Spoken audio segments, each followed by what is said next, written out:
जब आप इंग्लिश में डेली रूटीन आप बोलते हो तो आप डरते हो, कंफ्यूज रहते हो, आखिर क्यों? इससे आसान कुछ है ही नहीं है। देखिए, आप ध्यान से सुनिए कि अगर आपके पास ये 0% कितना 0% भी क्षमता नहीं है डेली रूटीन बोलने का, तो आप इस वीडियो को देखने के बाद 100% क्षमता हो जाएगा इंग्लिश में डेली रूटीन बोलने का। देखिए, अब ध्यान दीजिए कि जब भी आप डेली रूटीन बोलते हैं, डेली रूटीन का मतलब ये है कि हर दिन का बात एक टाइम में बताना। जैसे मान लो किसी भी क्लासेस में पूछे जाते हो या आपके पेरेंट्स के द्वारा या किसी गेस्ट के द्वारा पूछे जाए आपसे डेली रूटीन, देखो ना कितना आसान है, कुछ भी नहीं करना है आपको। देखो, सबसे पहले ये सब्जेक्ट आएगा, सबसे पहले सब्जेक्ट, उसके बाद प्लस वर्ब का फर्स्ट फॉर्म लगाए। क्या करना है आपको? केवल आपको सब्जेक्ट और प्लस वर्ब का फर्स्ट फॉर्म का यूज करना है और अलातूल बोलना है। ठीक है, मैं एग्जांपल्स दूंगा आपको समझाने के लिए, घबराए नहीं। ठीक है, तो ये हो गया आपका डेली रूटीन।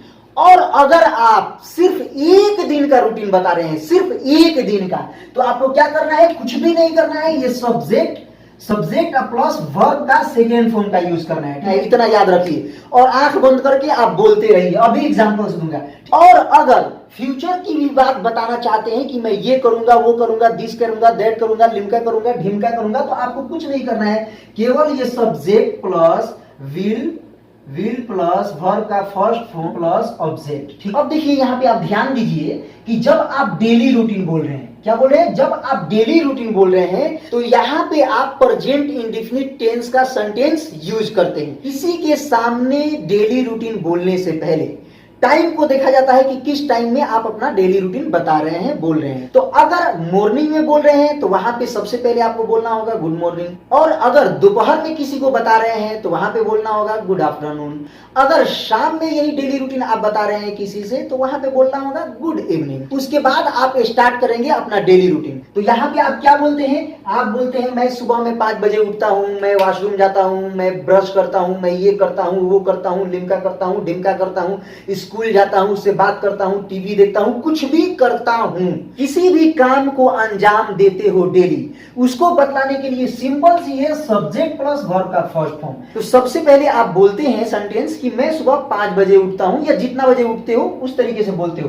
तो मान लो कि मैं सुबह 5 बजे उठता हूं, तो क्या लिखेंगे? I get up at 5 o'clock in the morning.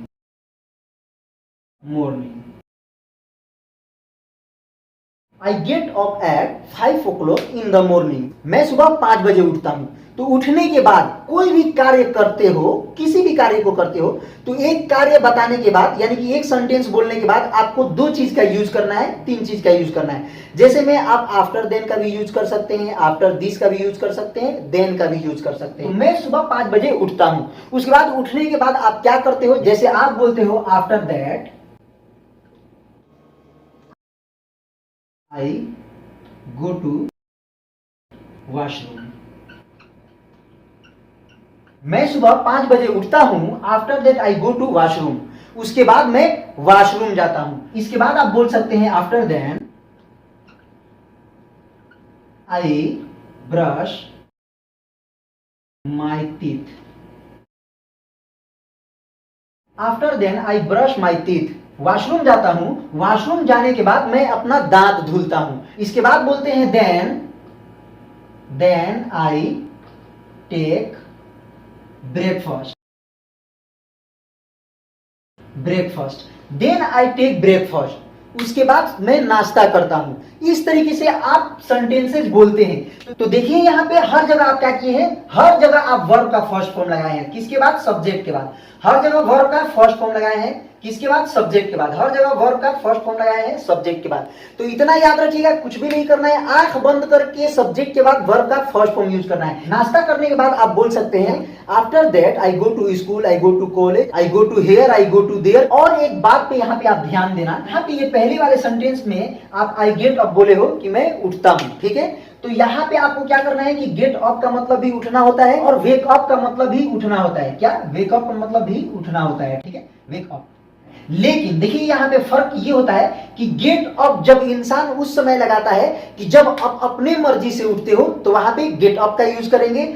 और वेक अप का वहां पे यूज किया जाता है जब किसी माध्यम के द्वारा जब किसी माध्यम के द्वारा, यानी कि अजान होता है तब आप उठते हो, या अलार्म यानी कि बेल आपका बजता है मोबाइल का तब आप उठते हो, या किसी की कॉल के द्वारा उठते हो, पेरेंट्स चिल्लाते हैं चीखते हैं उसके बाद उठते हो, या किसी माध्यम के द्वारा जब आप उठते हो तो वहां पे आप वेक अप का यूज करेंगे, गेट अप का यूज नहीं करेंगे।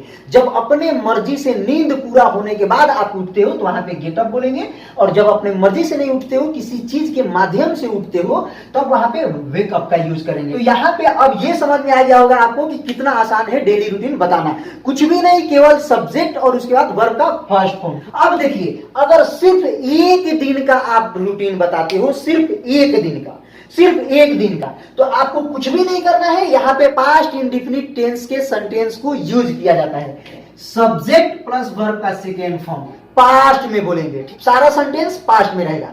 अब यहाँ पे कैसे बोलेंगे, देखिए, आए, यहाँ पे गेट अप है तो यहाँ पे सेकेंड फॉर्म लग जाएगा, गॉट अप।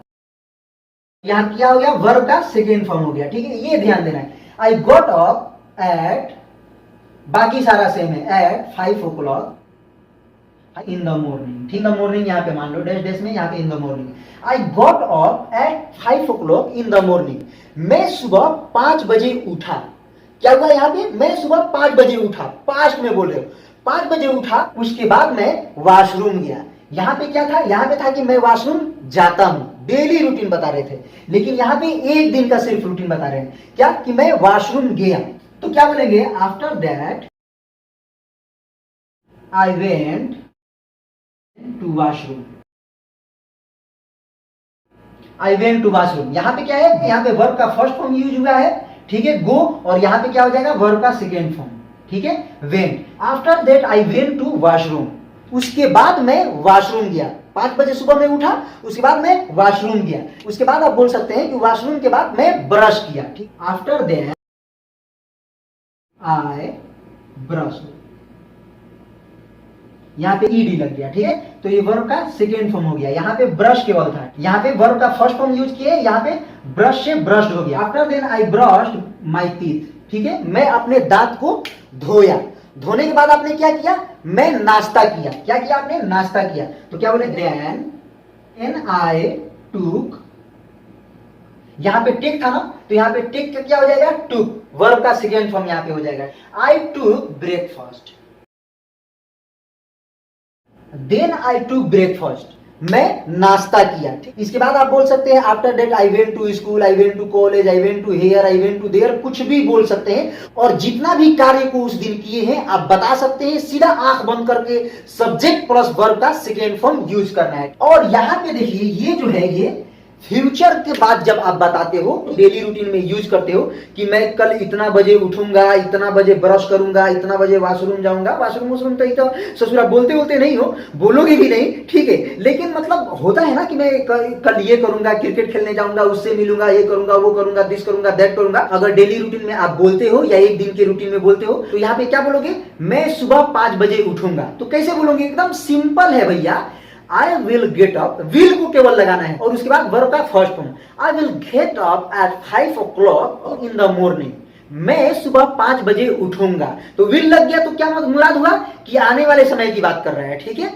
अब यहाँ पे बोल सकते हो मैं यहाँ जाऊंगा, वहां जाऊंगा, तो ऐसे बोल सकते हो, I will go to there, I will go to here, यहाँ जाऊंगा, वहां जाऊंगा, या आई विल मीट हिम, मैं उससे मिलूंगा, I will talk to him, मैं उससे बात करूंगा, I will go to Delhi, मैं दिल्ली जाऊंगा। इस तरीके से फ्यूचर की भी बात बता सकते हो आसानी से।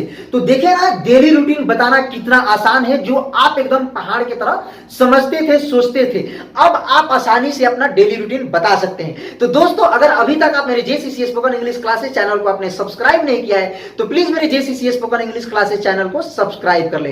तब तक के लिए अस्सलाम वालेकुम। भारत जिंदाबाद, भारत जिंदाबाद, भारत जिंदाबाद।